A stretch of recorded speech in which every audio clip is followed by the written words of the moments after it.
So, hey everyone, welcome to my channel Fiction Addiction. I hope you all are doing great. तो अपने novel का next part start करते हैं जिसका नाम है roses of snow. Last episode हमने छोड़ा था जब जहान ईबो का वेट करते करते उसके कैबिन में सो गया था और ईबो जहान को अपने कैबिन में देखकर शॉक हो गया था जब वो काफ़ी समय बाद लौटा था। अब उसके आगे एक लंबी मीटिंग खत्म कर ईबो अपने कैबिन में आ गया था। उसके साथ साथ सेक्रेटरी जू भी चल रहे थे जो ऑलरेडी रिपोर्ट पढ़ रहे थे, लेकिन एकाएक ईबो कैबिन के गेट पर ही रुक गया और सेक्रेटरी जू भी अपनी रिपोर्ट वहीं पढ़ते पढ़ते रुक गए। पर इससे पहले कि वो आगे कुछ भी कहते, ईबो ने एकाएक इशारा करते हुए उन्हें शांत रहने के लिए कहा। सेक्रेटरी जू थोड़ा कंफ्यूज हो गए थे, लेकिन जैसे ही उनके यंग मास्टर उनके सामने से हटे तस्वीर क्लियर हो चुकी थी, क्योंकि सामने उनके लिटिल मास्टर सो रहे थे और ईबो के कदम वहाँ पड़ रहे थे। सेक्रेटरी जू समझ गए थे कि उन्हें अब यहाँ नहीं रुकना चाहिए, इसीलिए वो अपने यंग मास्टर और लिटिल मास्टर को प्राइवेसी देते हुए वहाँ से जा चुके थे। यही तो सेक्रेटरी जू की खासियत थी कि वो अपने यंग मास्टर को बहुत अच्छे से जानते थे, क्योंकि वो ईबो के साथ बहुत बहुत लंबे वक्त से हैं, शायद जब से ईबो ने बिजनेस सर्कल में अपना कदम रखा है। इसीलिए ईबो को सेक्रेटरी जू से कुछ कहने की ज़रूरत नहीं होती, वो उसकी खामोशी को भी बहुत अच्छे से पहचानते हैं। इसीलिए वो अपना काम खत्म कर यहाँ से प्राइवेसी लेकर जा चुके थे। और वहीं दूसरी तरफ ईबो के कदम जितने ज़्यादा सटीक थे उतने ही ज़्यादा सॉफ्ट थे। वो बिल्कुल भी किसी आहट को नहीं करना चाहता था जिससे जहान की नींद खराब हो जाए। और अगले ही पल वो जहान के बहुत करीब बैठा हुआ था। वो थोड़ा शौक तो था ही जहान को यहाँ देखकर, लेकिन सरप्राइज्ड भी था। उसकी इतनी लंबी जो मीटिंग चली थी, उसकी जो साइड टायर्डनेस थी, वो एकदम से कहीं जहान का फेस देखकर कहीं काफर हो गई थी। हबीबो की वो इंटेंस निगाहें जहान के फेस के ऊपर आकर टिक गई थी, जिस चेहरे के ऊपर जहान के वो बाल हल्के हल्के आ रहे थे। उसका माथा कवर था, आंखें बंद थी, उसकी पॉइंटी नोज, पाउटी लिप्स और साथ में उसकी लिप्स के साइड के कॉर्नर पर वो मोल, जिस पर आकर हबीबो की निगाहें टिक गई थी। कुछ देर तक वो उसे ऐसे ही देखता रहा। वो देख रहा था जहान के फेस के ऊपर एक टायर्डनेस है, शायद वो काफ़ी लंबे वक्त से यहाँ इंतज़ार कर रहा था। पर वो इस बात से शौक था कि इस बारे में उसको क्यों नहीं पता चला।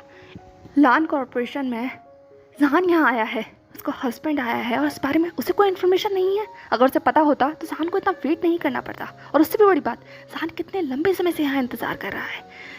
ईबो ने जहान की हालत को गौर से देखा। उसके पैर वहीं सोफे से लटक रहे थे, सर काउच के उस हैंडल्स के ऊपर बहुत अजीब तरीके से रखा हुआ था, शायद डिस्कम्फर्ट में। और वो डिस्कम्फर्ट उसके फेस पर भी हल्का सा नजर आ रहा था। उसके फॉरहेड के ऊपर थोड़ी सी लाइन थी जो दिखा रही थी कि जहान बहुत ज़्यादा कंफर्टेबल पोजीशन में नहीं है। ईबो ने अपने हाथ को बहुत सोचकर आगे बढ़ाया और जहान के उस फॉरहेड के ऊपर स्लोली सहलाने लगा। कुछ देर बाद जहान के चेहरे से वो जो टेंशन के भाव आ रहे थे वो कहीं दूर हो गए। ईबो का टच उसे रिलैक्स कर गया। ये देखकर ईबो के चेहरे के ऊपर भी हल्की सी स्माइल आ गई थी। वो स्माइल जो शायद बहुत सारे लोग महसूस नहीं कर पाए, पहचान भी ना पाए, लेकिन जो लोग ईबो को बहुत करीब से जानते हैं शायद इस डिफरेंस को भांप सकते हैं।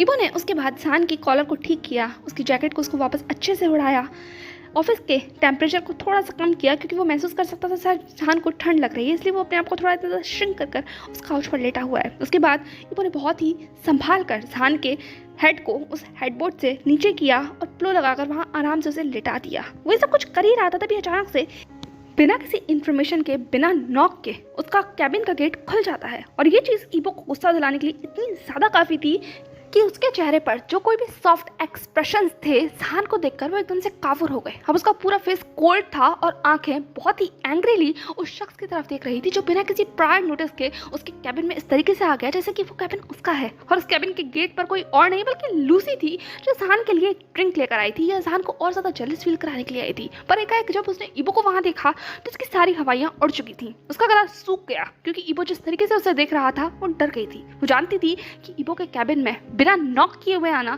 शायद सबसे बड़ा क्राइम है इस ऑफिस के अंदर, और जो उससे हो चुका है।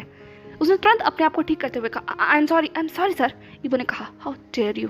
ये कहते हुए ईबो आगे आ गया था। ईबो को ये आवाज सुनकर और ज्यादा डर लग रहा था, पर इससे पहले कि वो आगे कुछ भी कहती, ईबो ने तुरंत इशारा करते हुए कहा, डोंट यू डेयर, एक भी शब्द अपनी आवाज से बाहर मत निकालना। लूसी महसूस कर सकती थी कि ईबो खुद अपनी आवाज़ को कितना डाउन कर बोल रहा है, जैसे कि उसे डर हो कि अगर आवाज़ तेज हुई तो उसके पीछे जो लेटा हुआ शख्स है वो जाग जाएगा।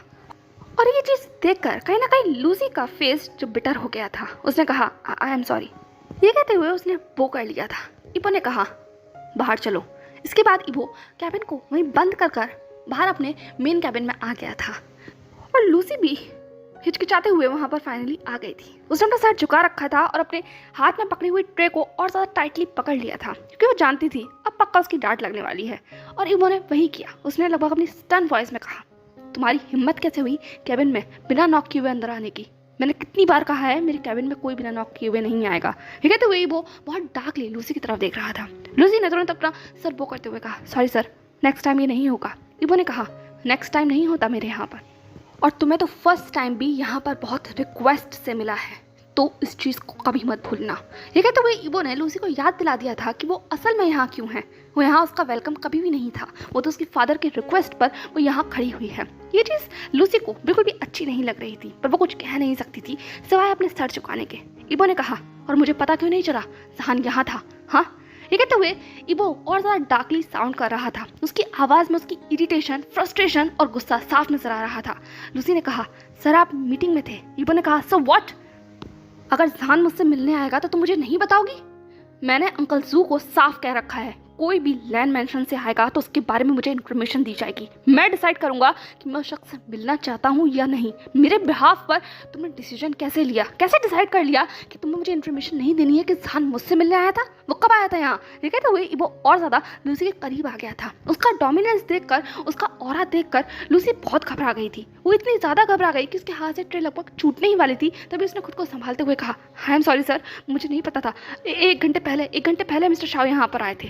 मैंने कहा, 1 घंटे पहले? और तुम? पर इससे पहले कि वो कुछ भी कहता, उसका फ़ोन बजने लगा। उस पूरे कैबिन के अंदर उस फ़ोन की आवाज़ ने ईबो को थोड़ा सा रोक दिया था। वहीं लूसी बहुत शुक्र कर रही थी उस शख्स का जिसने अभी कॉल किया है, वरना आज उस खैर नहीं थी। ईबो इतना गुस्से में है कि वो सच में उसे या तो रस्ट्रिकेट कर देता या फिर एक्सपेल कर देता। लूसी ने तुरंत वो करते हुए कहा, सर नेक्स्ट टाइम ऐसा बिल्कुल भी कुछ नहीं होगा, आई एम सॉरी। ईबो ने कहा, गेट आउट फ्रॉम हियर। ठीक है, तो वो बहुत तेजी के साथ चिल्लाया था और लूसी एकदम से स्टन हो गई थी अपनी जगह पर, लेकिन फिर भी वो करते हुए वहाँ से जा चुकी थी। उसके फेस के ऊपर वो बिटरनेस थी जब वो उस कैबिन को क्रॉस कर जहान को उस ग्लास के थ्रू देख कर जा सकती थी। वहीं दूसरी तरफ ईबो ने उस फोन की स्क्रीन के ऊपर देखा जिसके ऊपर उसकी मॉम का नाम शो हो रहा था। उसके बाद उसने एक लॉन्ग ब्रेथ ली, खुद को काम डाउन किया और फ़ोन पिक कर लिया। उसने कहा, हेलो। सामने से आवाज़ आती है, हाय माय बेबी, कैसे हो तुम? सीओ की ऐसी आवाज़ सुनकर ईबो को कुछ ज़्यादा खास अच्छा नहीं लगा। उसने अपने कदमों को आगे बढ़ाया और वहीं बड़ी सी खिड़की के सहारे आकर खड़ा हो चुका था जिसके दूर वो बहुत शहर को देख सकता था। सीहुआ को जब कोई जवाब नहीं मिला तो सीहुआ ने कहा, कभी तो मुझसे बात कर लिया करो। ईबो ने कहा, मॉम आपने कॉल क्यों किया है? सीहुआ ने कहा, हमेशा स्ट्रेट फॉरवर्ड। तुम्हारी स्ट्रेट फॉरवर्डनेस से मैं बहुत ज़्यादा परेशान आ चुकी हूँ। क्या मैं अपने बच्चे से बात नहीं कर सकती? मैंने सिर्फ तुम्हारी हालचाल जानने के लिए कॉल किया है। ईबो ने कहा, मॉम मैं और आप ये बात बहुत अच्छे से जानते हैं कि आपने यहाँ कॉल मेरे हालचाल जानने के लिए नहीं किया है। बताइए क्या काम है? ये कहते हुए ईबो फाइनली उस पॉइंट पर पहुंच गया था जहाँ सीहुआ समझ गई थी कि वो इससे ज़्यादा कुछ नहीं कह सकती। वो जानती है अपने बच्चे को, वो उसे बहुत अच्छे से जानता है। इसीलिए सीहुआ ने कहा, ओके ठीक है, अगर तुम इतना ही मुझे जानते हो तो सही बात है, मैंने तुम्हें किसी काम से ही कॉल किया है। ईबो ने कहा, कहिए क्या काम है? सीहुआ ने कहा, मैं चाहती हूँ कि तुम आज यहाँ हमारे यहाँ डिनर के लिए आओ। ईबो ने कहा, डिनर? सीहुआ ने कहा, ओ कम ऑन, आज शान ग्रेजुएट हुआ है, उसका रिजल्ट आया है एंट्रेंस का, तो हम बस सेलिब्रेट करना चाहते हैं। कम ऑन, एक छोटा सा सेलिब्रेशन होगा, सिर्फ फैमिली मेम्बर्स होंगे, मैं, तुम्हारे डैड, तुम और जहान। हम लोग साथ बैठकर जहान की छोटी सी सक्सेस को सेलिब्रेट करेंगे। तो प्लीज़ हमारे सेक्शन में आ जाना, लैंड मेंशन में ही रहेंगे हम। तुम अगर बाहर नहीं जाना चाहते हो तो, पर इससे पहले कि सीहुआ कुछ भी कहती, ईबो ने कहा, ओके। एक सीहुआ शॉक हो गई, उसने कहा, ओके। ईबो ने कहा, मैं आ जाऊँगा। ठीक है, तो उसने फ़ोन काट दिया। सीहुआ कुछ पल के लिए अपने फ़ोन को देखती ही रह गई, क्योंकि उसने एक्सपेक्ट नहीं किया था कि वो बिना किसी नानुकुर के मान जाएगा। लेकिन उसके फेस के ऊपर मुस्कुराहट आ गई। उसने अपनी मेड से कहा, तुरंत खाना बनाना शुरू करो और सब कुछ जहान की पसंद का होना चाहिए। ठीक है, तो सीहुआ फाइनली इस डिनर को ऑर्गेनाइज करने के लिए जा चुकी थी। वहीं दूसरी तरफ ईबो कुछ लंबे समय तक वहीं खड़ा रहा। उसके माइंड में बहुत कुछ चल रहा था, कोई नहीं कह सकता था कि क्या चल रहा था, क्योंकि उसका फेस एक्सप्रेशन लेस था। लेकिन फाइनली कुछ देर के बाद वो वापस अपने कैबिन में आ गया। जहान अभी भी सो रहा था उस काउच के ऊपर, बिल्कुल किसी बेबी की तरह केयर फ्री होकर। उसने वो कोट बहुत तेजी के साथ पकड़ रखा था जो अभी भी ईबो से उड़ा कर गया था। और ये चीज़ देखकर ईबो की आइज़ के अंदर एक सॉफ्टनेस आ गई थी। वो कुछ देर तक जहान को ऐसे ही निहारता रहा, तभी कैबिन के अंदर नॉक होता है। ईबो ने कैबिन के गेट की तरफ देखा और फिर कहा, कम इन।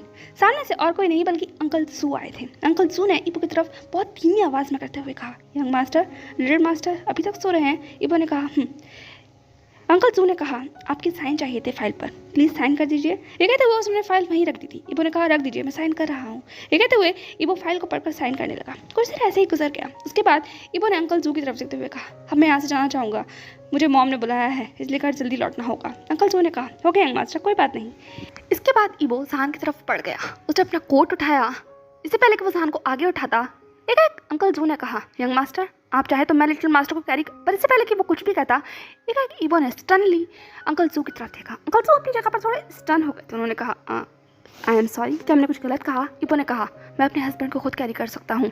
अंकल जू ने कहा, ओके, मुझे लगा आपको हेल्प चाहिए होगी, आप थक गए हैं और आपने अपना लंच भी नहीं किया है इसीलिए। पर इससे पहले कि अंकल जू आगे कुछ भी कहते, इबो ने अपनी उसी कोल्ड वॉइस में कहा, मुझे अपने हस्बैंड के लिए किसी की भी ज़रूरत नहीं है। ये कहते हुए उसने जहान को एक रिफ्लेक्स में अपनी एम्बुलेंस में उठा लिया था। उसके बाद वो क्रॉस कर कर अंकल जू को जाने ही वाला था। एक रुक गया। उसने जू की तरफ देखते हुए कहा, अगर आप हेल्प करना ही चाहते हैं तो इस कोट से जहान को अच्छे से कवर कर दीजिए। मैं नहीं चाहता बाहर की एकदम से ब्राइट लाइट उसकी आइज़ के ऊपर पड़े और उसकी नींद खराब हो जाए। ये कहते हुए उसने जू की तरफ देखा। जू भी एकदम से थोड़ा सा चौंक गया था, लेकिन एकदम से वो अपने माइंड में सेंस में वापस आया। उसने कहा, यस सर, अभी आता हूँ। ये कहते हुए वहीं से उसने कोट उठाया और बहुत ही सिक्योरली बिना जहान को टच किए हुए उसने वो कोट जहान की तरफ उड़ा दिया था, क्योंकि वो महसूस कर सकता था कि उसका बॉस उसकी तरफ किस तरीके से देख रहा है। और कहीं ना कहीं अंकल जू इबो की अलर्टनेस को जहान के लिए बहुत अच्छे से जानते थे। इकलौते वही थे जिसको जहान के और इबो के असल रिलेशन के बारे में पता था बिजनेस सर्कल में और इबो से जुड़े हुए लोगों के बीच में। फैमिली मेंबर्स के अलावा एक या दो शख्स ही थे, जैसे कि लॉयर, अंकल जू, फैंशिंग, जहान की फ्रेंड्स। यही कुछ बाहर के लोग थे जिन्हें इबो और जहान की रियल रिलेशन के बारे में पता था। अगले ही पल जैसे ही इबो ने कैबिन छोड़ा और जहान को लेकर वो बाहर आया कॉरिडोर में, जहान ने अनइंटेंशनली ही इबो की शर्ट को पकड़ लिया था। उसके हाथों से इबो की शर्ट पर जो पकड़ थी वो हल्की सी टाइट हो गई थी, जैसे कहीं ना कहीं वो पहचान गया हो कि वो इस वक्त बहुत सिक्योर पर्सन की एम्ब्रेंस के अंदर है और इस बात के लिए कोई भी टेंशन लेने की ज़रूरत नहीं है। इबो को ये देखकर थोड़ा सा अच्छा लगा था। वो आगे बढ़ रहा था और उसके ऊपर न जाने कितनी सारी निगाहें थी, क्योंकि इतने सारे लाइफ में फर्स्ट टाइम किसी ने भी इबो को इस तरीके से किसी शख्स को कैरी करते हुए आगे बढ़ते हुए देखा हो। वो तो शुक्र है ये कोई जनरल डिपार्टमेंट नहीं था, ये स्पेशल डिपार्टमेंट था जो इबो के कैबिन से लगता हुआ ही था। यहाँ पर स्पेशल टीम काम करती थी, इसलिए वहाँ लोग ज़्यादा नहीं थे, पर जितने भी लोग थे उन सब के लिए एक शॉकिंग सरप्राइज था। वो सब लोग तब तक इबो को देखते रहे जब तक इबो अपनी वीआईपी लिफ्ट की तरफ चला नहीं गया। जैसे ही लिफ्ट बंद हुई तब जाकर लोग अपने डेज से बाहर आए थे और जो कुछ भी उन्होंने देखा उस पर यकीन करने के लिए खुद को मना रहे थे। वहीं दूसरी तरफ कुछ ही सेकंड्स के अंदर लिफ्ट ग्राउंड फ्लोर पर आ गई थी और इबो अपनी लीमू में जहान के साथ बैठ चुका था। जहान उसकी लैब में था, उसका हेड उसकी चेस्ट के ऊपर था और वो बहुत ही पीसफुली सो रहा था, अभी भी अपनी नींद में था। और ये चीज़ कहीं ना कहीं इबो के फेस के ऊपर सारे एक्सप्रेशंस को बहुत सूट कर रही थी। उसने बहुत ही धीमी आवाज़ में अपने ड्राइवर को इंस्ट्रक्ट करते हुए कहा, मेंशन ले चलो। ड्राइवर ने भी तुरंत वो किया और अब वो गाड़ी मेंशन के लिए निकल चुकी थी, जहान और इबो के साथ। कुछ देर तक उस गाड़ी में पूरी तरीके से सन्नाटा था। जहान इबो के पास सो रहा था और इबो वहीं विंडो से बाहर देख रहा था उस नज़ारे की तरफ। फिर भी उसने अपने एक हाथ से जहान के बालों को हल्के हल्के से सहला रहा था, जिसका एहसास शायद खुद उसको भी नहीं था और जहान को भी नहीं, क्योंकि वो तो अपनी नींद में खोया हुआ था। कुछ पल ऐसे ही गुजर जाते हैं। लगभग आधे घंटे के बाद अब हल्की सी मूवमेंट होना शुरू हुई थी और वो किसी और की तरफ से नहीं बल्कि जहान की तरफ से थी, जो शायद अपनी नींद से जाग रहा था। और इस चीज़ का एहसास होते के साथ ही इबो ने तुरंत अपना हाथ पीछे कर लिया, पर इससे पहले कि वो जहान को अपनी लैब में से उतार पाता, एक जहान की आंखें खुल जाती हैं। कुछ पल के लिए उस कार में जो एटमॉस्फेयर कुछ देर पहले शांति भरा था वो एकदम से बहुत धक धक भरा हो जाता है, यानी कि हार्ट बीट्स की जो रेजिंग वॉइस थी वो शायद सुनी जा सकती थी। वो किसी और की नहीं बल्कि जहान की थी और कहीं ना कहीं इबो की भी थी। खैर उसके फेस के तो एक्सप्रेशन चेंज नहीं हुए, लेकिन जहान को शॉक लग चुका था क्योंकि अपने सामने वो इबो को देख रहा था और उससे भी बड़ी बात, वो जिस पोजीशन में था वो उस पोजीशन में देखकर घबरा गया था, इसीलिए वो एक रिफ्लेक्स में तुरंत उठ गया और इतनी जल्दी उठने की वजह से उसका सर वहीं गाड़ी के हेडबोर्ड से भी टकरा गया था। उसने कहा आउच। इबो ने कहा केयरफुल। लेकिन तो उसकी वॉइस थोड़ी सी कोल्ड थी। जहान ने कहा आई एम सॉरी कहा, पर वो तुरंत अगले ही पल महसूस करा कि वो फाइनली इबो की लैब में बैठा हुआ है और जहान और इबो बहुत ज़्यादा करीब हैं। और ये चीज़ महसूस होते के साथ ही एक पल के लिए तो इबो की आंखें जहान के फेस के ऊपर और जहान का हाथ उसके चेस्ट के ऊपर आकर ठहर गया था। 2 सेकंड की बात थी, दोनों एक दूसरे को देख रहे थे, लेकिन एकदम से जान होश में आ गया। उसने अपने आप को तुरंत ईबो के लैब से उतारा और बगल में बैठकर तुरंत अपने सर को बो करते हुए कहा, आई एम सॉरी। हाँ, मुझे नहीं पता ये कैसे हो गया, शायद मैं सो गया था। हाँ, आई एम सॉरी, पर मैं तो कैबिन में था। लेकिन तो वो जान बहुत हड़बड़ी में बहुत सारी बातें बोल रहा था और उसको इस तरीके से बोलता हुआ देखकर कहीं ना कहीं वो थोड़ा सा इरिटेट हो गया था। इसीलिए उसने अपनी रफ वॉइस में कहा, सब कुछ ठीक है, हम लोग कार में हैं, तो प्लीज़ काम डाउन हो जाओ। ये कहते हुए उसने अपनी निगाहों को सहन से हटाकर वहीं खिड़की के बाहर फिर घुमा लिया था, जैसे किसी कोई फर्क ही ना पड़ा हो। वहीं दूसरी तरफ सहन की हालत खराब हो गई थी, उसका फेस हल्का सा वाइट हो गया था इस शॉक से और उसके ईयर्स पिंक हो गए थे। वो हड़बड़ाया हुआ था, घबराया हुआ था, नर्वस था। सारी सिचुएशन का ये समझने के लिए थोड़ा सा अपने आप को स्ट्रगल कर रहा था, क्योंकि लास्ट टाइम उसे याद है कि वो ईबो के कैबिन में था, पर वो अब यहाँ क्या कर रहा है। कुछ देर बाद उसने फाइनली खुद को मनाते हुए बहुत धीमी आवाज़ में पूछा, गा हम यहाँ क्या कर रहे हैं। ईबो ने कहा, तुम सो गए थे। जान को थोड़ी सी एम्बेरसमेंट हुई। उसने अपने कॉलर को ठीक करते हुए कहा, आई एम सॉरी, मैं आपका वेट कर रहा था ना, इसीलिए। ईबो ने जान की तरफ देखते हुए कहा, तुमने मुझे कॉल क्यों नहीं किया जब तुम मुझसे मिलने आ रहे थे। तो जान ने कहा, एक्चुअली गा वो मैं बस आपको डिस्टर्ब नहीं करना चाहता था। ये तो वो अपनी आंखों को इधर उधर कर रहा था। ईबो को ये चीज़ अच्छी नहीं लगी। वो हमेशा जान से बोलता है कि वो आंखों में आके डालकर बात किया करें। उसे जान का ये अंडर कॉन्फिडेंस बिल्कुल भी पसंद नहीं आता। ईबो ने कहा, नेवर माइंड, नेक्स्ट टाइम बस याद रखना, जब भी तुम ऑफिस में आओ मुझे इन्फॉर्म करना, ओके। ये कहते हुए ईबो ने अपनी फेस को टर्न कर लिया था। जान को ये चीज़ थोड़ी सी अजीब लगी, उसे अच्छा नहीं लगा। कहीं ना कहीं उसके दिमाग में लूसी की बात चल रही थी। वो ईबो को इन्फॉर्म कर आए, क्या वो ऐसे ही नहीं जा सकता, वो अपने हस्बैंड से मिलने के लिए नहीं जा सकता। ये सारी चीज़ें उसके दिमाग में चल रही थी, पर उसने कुछ भी नहीं कहा। वो भी साइड में कॉर्नर में बैठ गया। दोनों के फेस अब विंडो की तरफ थे, दोनों बाहर रास्ते की तरफ देख रहे थे। दोनों के दिमाग में अलग अलग चीज़ें चल रही थी। जान के दिमाग में लूसी की बातें, वो शब्द जो अभी भी ईबो ने कहे, उसका मन थोड़ा सा उदास हो गया था और ये चीज़ कहीं ना कहीं उसके फेस पर नजर आ रही थी। वो एकदम से शांत हो गया और ये चीज़ कहीं ना कहीं ईबो को भी अजीब महसूस हुई। उसने जान की तरफ देखते हुए कहा, क्या हुआ। जान ने तुरंत अपने फेस से सारे एक्सप्रेशंस को साइड किया और ईबो की तरफ देखते हुए कहा, कुछ नहीं कहा, सब कुछ ठीक है। ईबो कुछ देर तक जान की आंखों में देखता रहा और जान को ऐसा महसूस हो रहा था जैसे कि ईबो सिर्फ उसकी आंखों में नहीं देख रहा, बल्कि उसकी सोल में झांक रहा हो। और ये चीज़ कहीं ना कहीं उसे अनकंफर्टेबल महसूस करा रही थी। वो थोड़ा सा श्रिंक हो गया था अपनी जगह पर और ये चीज़ ईबो ने भांप ली। उसने कहा, हम लान मेंशन जा रहे हैं। जान ने कहा, ओके ठीक है। ईबो ने कहा, मॉम के पास। एक चीज़ जान के लिए थोड़ी शॉकिंग थी। गाड़ी भी रुक गई थी लान मेंशन के पास। जान ने कहा, मॉम के पास सब कुछ ठीक तो है ना, डैड, मॉम। ईबो ने कहा, सब ठीक है, बस वो तुमसे मिलना चाहती हैं। कोई स्पेशल डिनर उन्होंने ऑर्गेनाइज किया है, इसीलिए। घड़ी में अब 7 बज चुके हैं, हम चलते हैं। ये कहते हुए ईबो गाड़ी से बाहर आ गया था। जान भी अपने आप को संभालता हुआ गाड़ी से उतर आया था। उसके कंधे पर उसका बैग झूल रहा था। उसने अभी भी स्कूल यूनिफॉर्म पहना हुआ था और वो फिर से काफ़ी टायर्ड लग रहा था। वो जान के बगल में आकर खड़ा हो गया। जान ने कहा, मॉम, मैं फ्रेश हो जाता फिर मॉम के पास आता तो। ईबो ने कहा, कोई फ़र्क नहीं पड़ता। ये कहते हुए वो जान को इग्नोर करता हुआ आगे बढ़ गया। जान को ये चीज़ बिल्कुल भी अच्छी नहीं लगी। कोई फ़र्क नहीं पड़ता, इस बात का क्या मतलब है। वो ईबो को जाता हुआ दिखता रहा, पर अगले पल ईबो की आवाज़ आती है, कम फास्ट। जान पर दौड़ता हुआ ईबो के साथ साथ चलने लगा। वो ईबो से पूछ रहा था कि इस बात का क्या मतलब है, लेकिन वो ईबो का कोल्ड फेस देखकर कुछ कह नहीं पाया।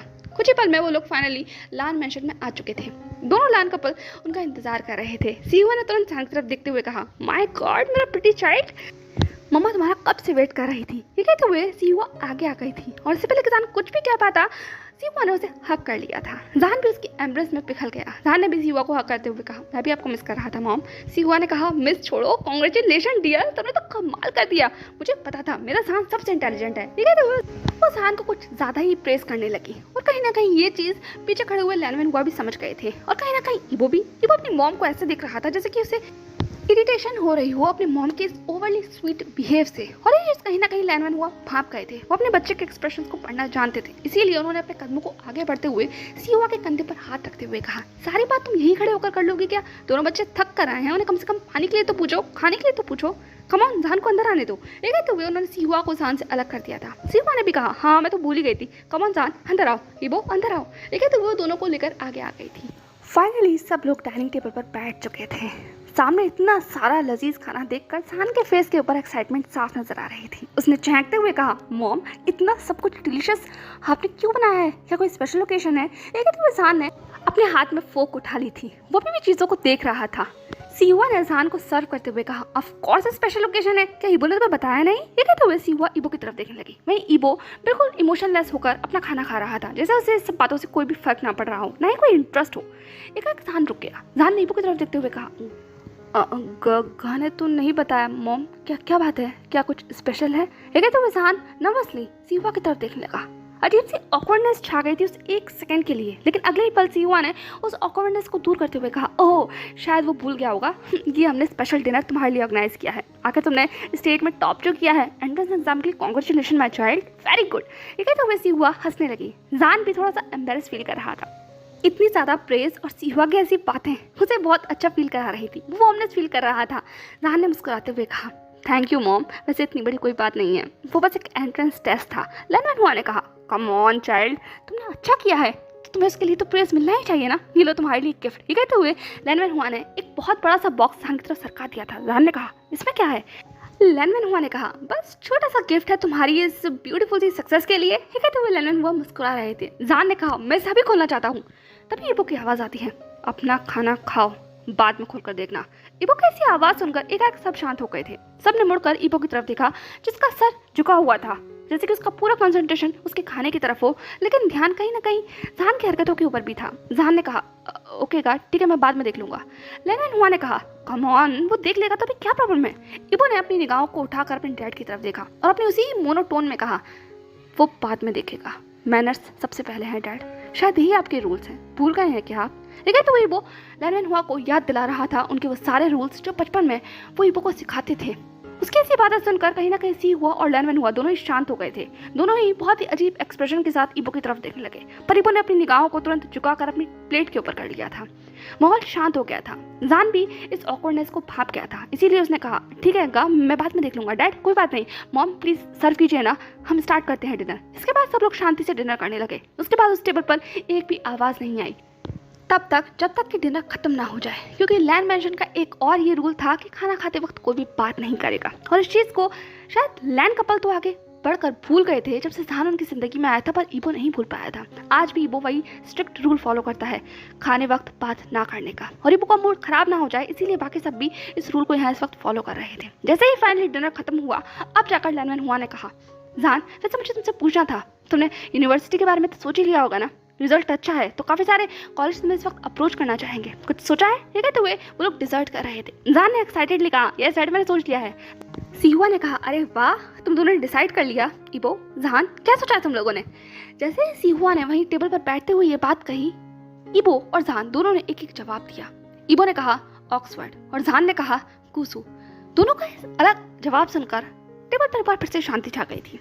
जान ईबो की तरफ देख रहा था, ईबो सामने देख रहा था, लैंडमैन हुआ जान को और फिर कभी कभी ईबो को देख रहे थे। सीहुआ भी इस ऑकवर्ड माहौल को भांप गई थी। वो देख सकती थी कि जान किस तरीके से ईबो की तरफ देख रहा है, पर ईबो कोई भी मूवमेंट नहीं कर रहा। कुछ पल की शांति के बाद सीहुआ ने कहा, आई थिंक तुम दोनों ने ही अलग अलग सोचा है, मुझे लगता है दोनों को साथ में सोचना चाहिए तो ज़्यादा बेटर होगा, आखिर जान के फ्यूचर का सवाल है। इस बात पर जान ने इससे पहले कि कुछ भी कहता, ईबो ने कहा, उसका फ्यूचर इंपॉर्टेंट है, इसीलिए ऑक्सफोर्ड डिसाइड किया है और हम लोग ऑक्सफोर्ड ही जाएंगे। ये कहते हुए वो खड़ा हो चुका था, जैसे कि उसने डिक्लेयर कर दिया हो। अब जान की जवाब कोई मायने नहीं रखता। जान कुछ देर तक ईबो को ऐसे ही देखता रहा और वो अपनी चेयर पर अभी भी बैठा हुआ था, स्टंट होकर, स्पीचलेस होकर, आंखों में अजीब सा एक्सप्रेशन लेकर वो ईबो को देख रहा था, जैसे कि वो कहना चाहता हूँ, कोई मुझसे भी पूछो, मैं भी कुछ कहना चाहता हूँ। और उसको इस तरीके से बैठा हुआ देखकर लैंडमैन हुआ ने कहा, ईबो, क्या तुमने जान से बात की है? वो समझाने की और इस माहौल को थोड़ा ठीक करने की कोशिश कर रहे थे, पर उनका ये शायद फॉल्स अटेम्प्ट था, क्योंकि ईबो ने कहा, मैंने डिसाइड कर लिया है जान, चलो हम लोग अपनी मेंशन में वापस लौट रहे हैं। ये कहते हुए ईबो आगे बढ़ गया था, जान को वहीं ऐसे ही बैठा हुआ छोड़कर। जान कुछ देर के लिए वहाँ ऐसे ही बैठा रहा, कम से कम 1-2 सेकंड के लिए। तब जाकर कहीं उसे होश आया था, जब ईबो काफ़ी दूर उससे जा चुका था। वो अब अपनी डेज से वापस लौटता हुआ बोला, मुझे चलना चाहिए। ये कहते वो भी खड़ा हो गया। सीहुआ ने कहा, जान ने कहा, कोई बात नहीं मॉम, सब कुछ ठीक है, गा से मैं बात करूँगा। हाँ वैसे तो मैं कुसू जाना चाहता हूँ। ये कहते हुए वो अजीब सा साउंड कर रहा था, जिसके थोड़ा डिस्टर्ब हो गया हो। लैंडमैन हुआ ने कहा, जान तुम ठीक तो हो? जान ने लैंडमैन हुआ की तरफ देखते हुए कहा, डैड मैं ठीक हूँ, कोई बात नहीं, मैं कार से बात करूँगा, हम लोग डिसाइड कर लेंगे, फिर मैं आपको बताता हूँ, ओके? ये कहते हुए जान आगे बढ़ने लगा। लैंडमैन हुआ ने कहा, जान तुम्हारा गिफ्ट। जान ने कहा, ओह मैं भूल गया था। ये कहते हुए जान वापस लौट कर आया, उस गिफ्ट को उठाया और अजीब से इमोशंस और अपने चेहरे पर उस एक्सप्रेशन को लेकर वो आगे चला गया था। लैन कपल वहीं ऐसे ही खड़ा रहा। कुछ देर के लिए वो देखता रहा ईबो और जहान को वहाँ से जाता हुआ। और वहीं दूसरी तरफ लगभग 10 मिनट के बाद फाइनली जहान और ईबो अपने लैंड मैंशन में आ गए थे, यानी कि नॉर्थ विंग के अंदर आ गए थे। विंग पूरी तरह से शांत था जैसे यूजुअली होता है, पर इस बार डिम लाइटें जली हुई थी। ईबो आगे बढ़ रहा था और जहान उसके पीछे बिना कुछ बोले हुए। लेकिन जैसे ही वो लोग हॉल में आए तभी जहान ने कहा, मैं ऑक्सफोर्ड नहीं जाऊँगा। जैसे ही जहान ने ये कहा एकाएक ईबो रुक गया। वो स्टेयर्स पर चढ़ने ही वाला था, लेकिन जहान की इस आवाज़ ने उसके कदमों को वहीं रोक दिया। ईबो ने तुरंत जहान की तरफ मुड़ते हुए कहा, क्या कहा है तुमने? जहान थोड़ा सा अलर्ट तो हो गया था ईबो की ऐसी वॉइस सुनकर, लेकिन उसे अब ये बात कहनी थी। उसे कूसू में पढ़ने जाना है और ईबो को उससे डिसाइड किए बगैर, डिस्कशन किए बगैर इस तरीके से अपना डिसीजन नहीं सुना देना चाहिए। ये चीज़ जहान को अच्छी नहीं लगी थी, इसीलिए ईबो को बता रहा है कि वो क्या चाहता है। पहली बार शायद 2 सालों में जहान ने ईबो के किसी सवाल का उलट के जवाब दिया होगा, और ये चीज़ कहीं ना कहीं ईबो के लिए भी न्यू थी। वो जहान को देख रहा था, वहीं जहान के फेस के ऊपर एक स्टबननेस थी, एक हर्ट था और साथ ही गुस्सा भी था जो उसकी आंखों में नजर आ रहा था। सो हे एवरीवन, कैसा लगा आप लोगों को आज का चैप्टर? ईबो की थोड़ी सी सॉफ्ट साइड जो हमने ऑफिस में देखी थी, क्या लगता है आपको? ईबो के मन में आखिरकार जहान के लिए है क्या? वो सच में जहान को क्या सिर्फ अपने एक ब्रदर की तरह देखता है, या वो कुछ जहान के लिए फील करता है, या फिर जहान को सिर्फ अपनी एक जिम्मेदारी की तरह देखता है? आपको क्या लगता है? और दूसरी बात, जहान ने जो इस तरीके से ईबो का जवाब दिया है, आगे क्या होने वाला है इन दोनों के बीच में? क्या ईबो जहान की बात को मानेगा या फिर जहान ईबो को मना पाएगा उसका डिसीजन चेंज करने के लिए? क्या दोनों के बीच में लड़ाई होने वाली है, आर्ग्यूमेंट होने वाला है? ये सब कुछ हमें नेक्स्ट एपिसोड में पता चलेगा। बाकी आप लोगों की कोई थ्योरी हो जहान और ईबो के इस अजीब से रिलेशन के लिए लेकर तो मेरे साथ शेयर कर सकते हैं। बाकी नेक्स्ट एपिसोड में देखेंगे क्या होने वाला है। व्हाट यू थिंक, क्या होगा? चलिए मिलते हैं नेक्स्ट एपिसोड में, तब तक के लिए बाय।